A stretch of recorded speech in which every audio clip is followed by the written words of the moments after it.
I took over this company, Groove Mobile, which is mentioned there, which was the first and largest provider of complete full-track music sold on cell phones. If you've seen ads for Sprint, they have this thing called the Sprint Music Store, which we ran for them very successfully, and then a bunch of other cell phone carriers around the world, until we sold the business in March of this year.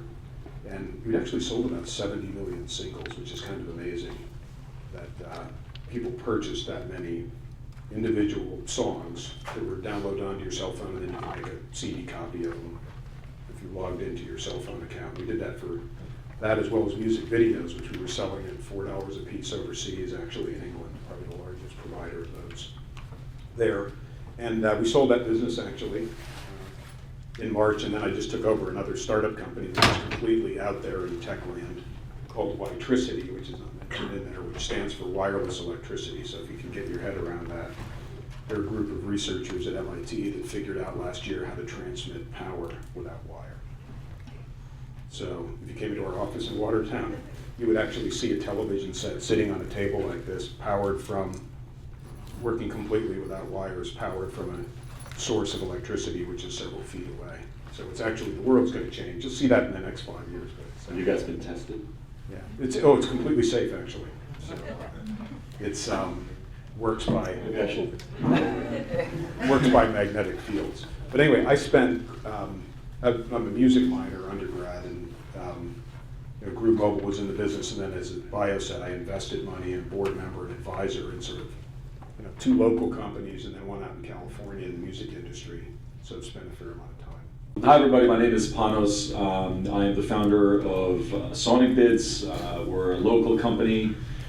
For those of you who don't know what we do, we're a website that helps bands connect with people who book or license music. We have 170,000 bands who use our site from over 100 different countries. About 15,000 music promoters and licensors. These range everything from festivals and clubs, colleges, to music supervisors like MTV, use our site to connect with bands.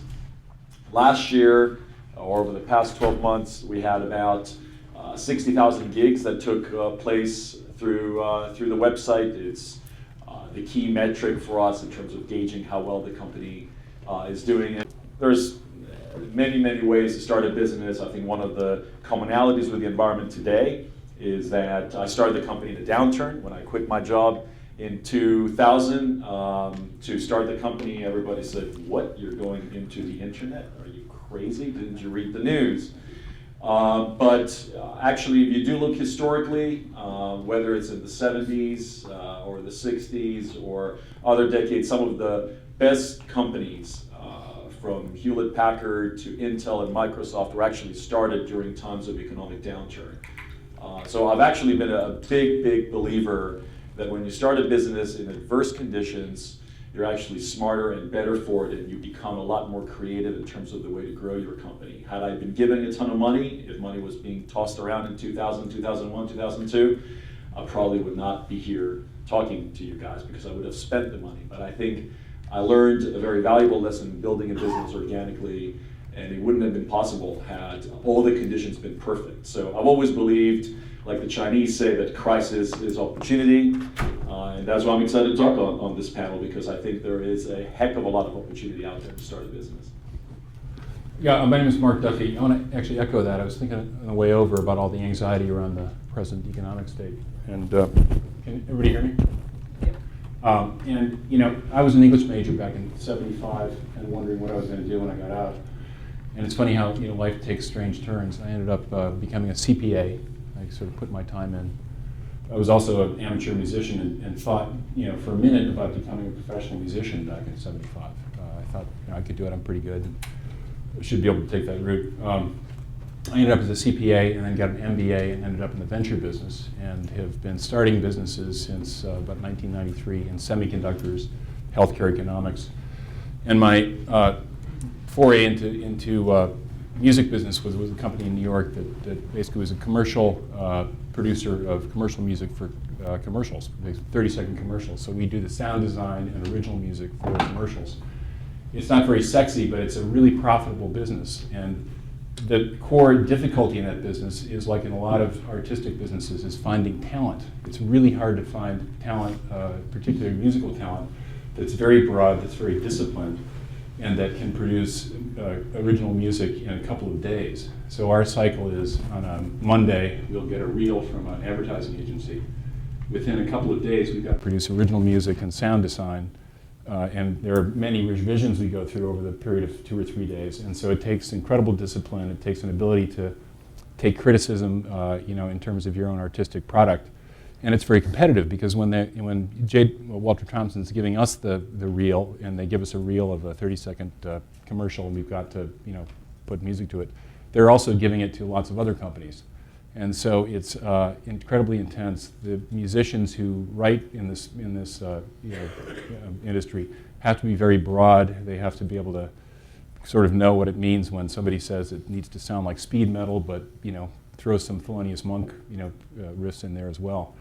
And the other sort of unusual talent, which doesn't usually come along with musicians, is that they need to be very quick, and ability to take criticism, and also to turn around something very quickly. So it's a challenging business, and the limiting reagent in our business is finding the correct, finding talent. And our talent typically stays with us for about 2 years, because they view it as a launching pad for a performance career. So there's the issue of what do you do when after 2 years you've got somebody who you've trained, who then decides to go and leave and often compete with you. On the technology side, technology for us is really important, because it allows us to do what we do. 20 years ago, to create the studio we have in New York would have cost millions of dollars, but we can do it with a Mac, some Pro Tools, and Cubase. That's good, but it also means that somebody sitting in an apartment in Brooklyn can, who's a good composer, can also compete with us. So it requires a lot of talent, an understanding of technology, and a lot of discipline. My name's Keith Gard, and I am very happy to be here. I've been involved with music entertainment for my whole professional career, which is a long time, 30 years or some. And most of that, if not all of it, entrepreneurial, and dealing certainly globally with artists like Aerosmith, building them around the world. And doing a great deal, in fact, to work with what are new technologies, issues that have a lot to do with with an industry that is in transition, as I have been dealing with careers in transition. And the very interesting combination, dealing with artists emerging and young people, young artists, young professionals, looking at a business and business potential that is really very interesting. I mean, I grew up in a music business that was very much like an old boys network in many respects, but always being informed and to some degree changed by what were new technologies and the advent of things like 30 years, no kidding, arcade games in arcades. And that had an impact on the exposure of and marketing and promotion of artists, and ultimately the sale of their music, of their product. And as any and all of you have either experienced or are experiencing, and if you're in the music industry's program, hear probably all the time that the industry as we knew it and the music industry that we are now dealing with and the one to come are three different things, and or one great big thing in an incredible transition.